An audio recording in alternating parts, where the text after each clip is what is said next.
What's up, people? What's up, people? What's up? Hello. Hello!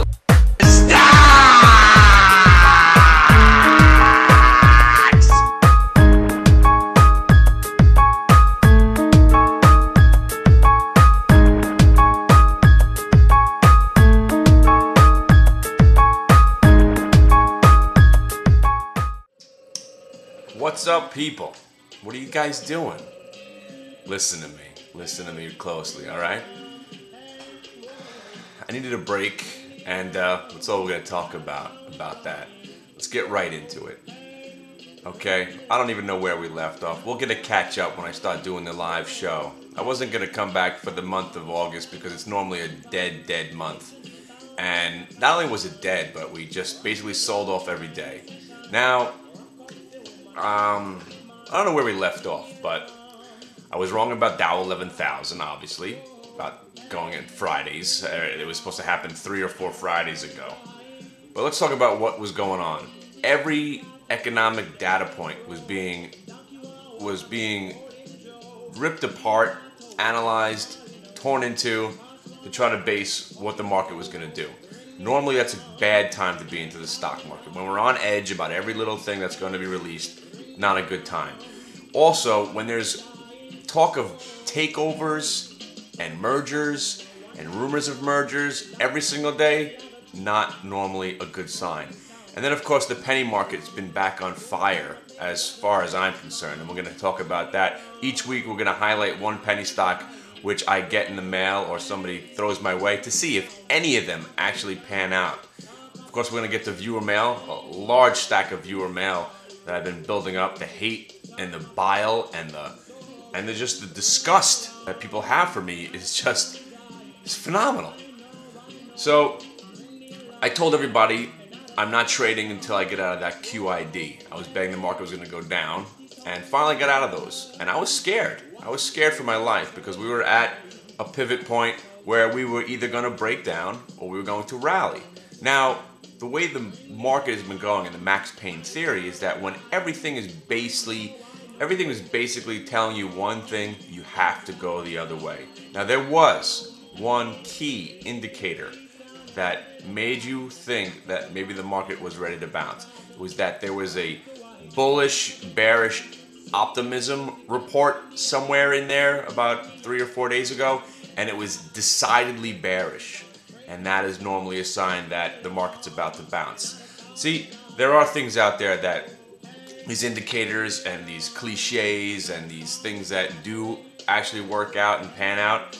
And I was right there with them, because it's fun when you're a trader and you're in 98% cash and you could think clearly. And that's part of what I did over the last 3 weeks. I tried to just forget everything that I've done. Not forget everything I've learned, but forget everything that I've done. What I've done to myself is basically based on addiction. And that's what the point that I was trying to get to 3 weeks ago. I have an addiction when it comes to these goddamn option plays. And when you're wrong with an options play, there's no long-term hold here. You're wrong, you're getting killed, you're done. As each day draws closer to expiration and your stock's not doing what you need it to be doing. And I was talking about straddles. Every single one that I did and I laid out for you guys worked out. The Rhino, the Akamai, the Broadcom. The Akamai was phenomenal. You made money on the downside, and then the market just decided to just take the stock in a takeover rumor rally mode and just rip this thing right up to 50 bucks. So you could have made money going and coming. But my problem was blinded by the fact that every stock had rebounded moments after their gap downs. After the Amazon gapping down to 100 in the aftermarket and not even closing down more than a point the next day. After seeing that, I was convinced that every stock was going to do that, regardless of what stock it was. And of course, I went crazy with the HIG, doubled up, tripled up, quadrupled up on my position, and went completely one direction, which was long, which was wrong. So that one trade messed up 15 of my good trades. 15 trades that made me think that I knew what I was doing again. But I don't know money management. which is definitely a big part of what we're talking about here. If we're going to be doing swing trading, you got to have the same, basically lay out the same amount of money. Just like gambling on sports. If you're betting 200, 200, 200, then you bet 5,000 and you lose, you just wiped out 20, 30, 40 good bets. That's what I did with the Hartford Financial, and that was the final straw. Then I got a sinus infection, then I got some sort of stomach flu. My body started breaking down. My arthritis has come back. My entire body basically shut down on me. I just couldn't even get up. It wasn't the drinking or the smoking or all that other stuff. That just wasn't helping. That was just bringing down my immune system, making it that much more hard for me to recover. But let me tell you now, this week has been the most interesting week I've seen in a long time. Because the trade that worked out today was the most asinine. The trade that worked out today was the most not adverse, but the most risky trade. A trade going into you think you're going to lose money, but you might as well take that shot because it was worth the risk. Assuming that the market was going to bounce, you have these quarterly options on the Qs, right? So what did I do? I said, all right, you know what? If the market does bounce here, the 44s are going to be in good shape. Let me give those a shot. The $44 Qs. And right now we're talking about the Qs closing in on 46 right now. Which, when I bought the 44 calls, there was no chance, not one inkling, not one thought in my brain that they could be at 46 by Friday.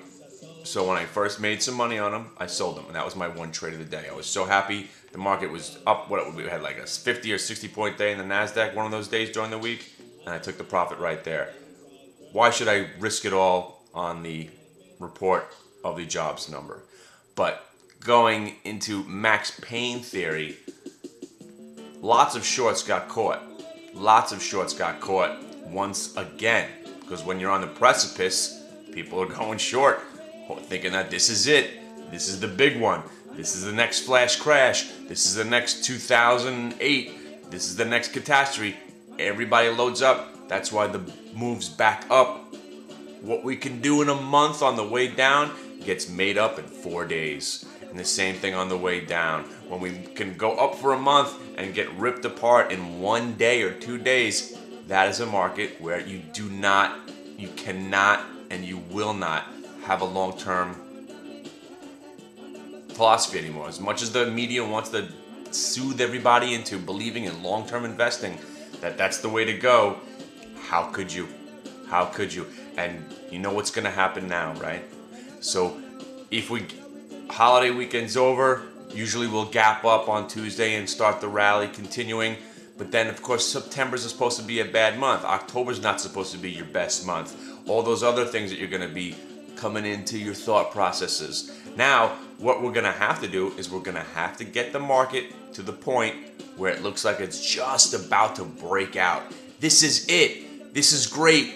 Earnings are good, and all we'll see on TV are all the pumpers. All we're going to see on TV are all the cheerleaders. The doomsday guys will not be invited to the party over the next week or so when the market's trying to break out. That's what's going to happen. And all the data points that'll come out will have guys that can reflect how great the data is over the next week or so.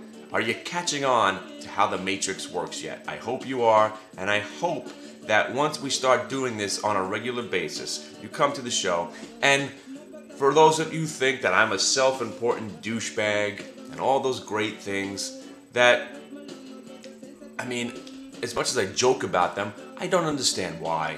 I don't understand why that people could bring such animosity towards me and wish pain upon me and hurtful things towards my family, where all I'm doing is talking about what I'm doing and trying to help you out from the experiences that I've experienced over the last 15 years.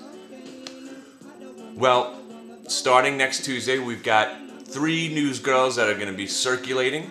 We've got videos that are complete and done. We're going to be hitting the street at least once a week. The reason that we weren't coming back, because we didn't want to come back without anything that entertaining. Now we're going to try to package it all together, and we're going to tell you when we're live, and we're going to tell you, we're going to get you alerts, It's a whole different thing now. So, good luck and have a great holiday weekend. I would much prefer Krull.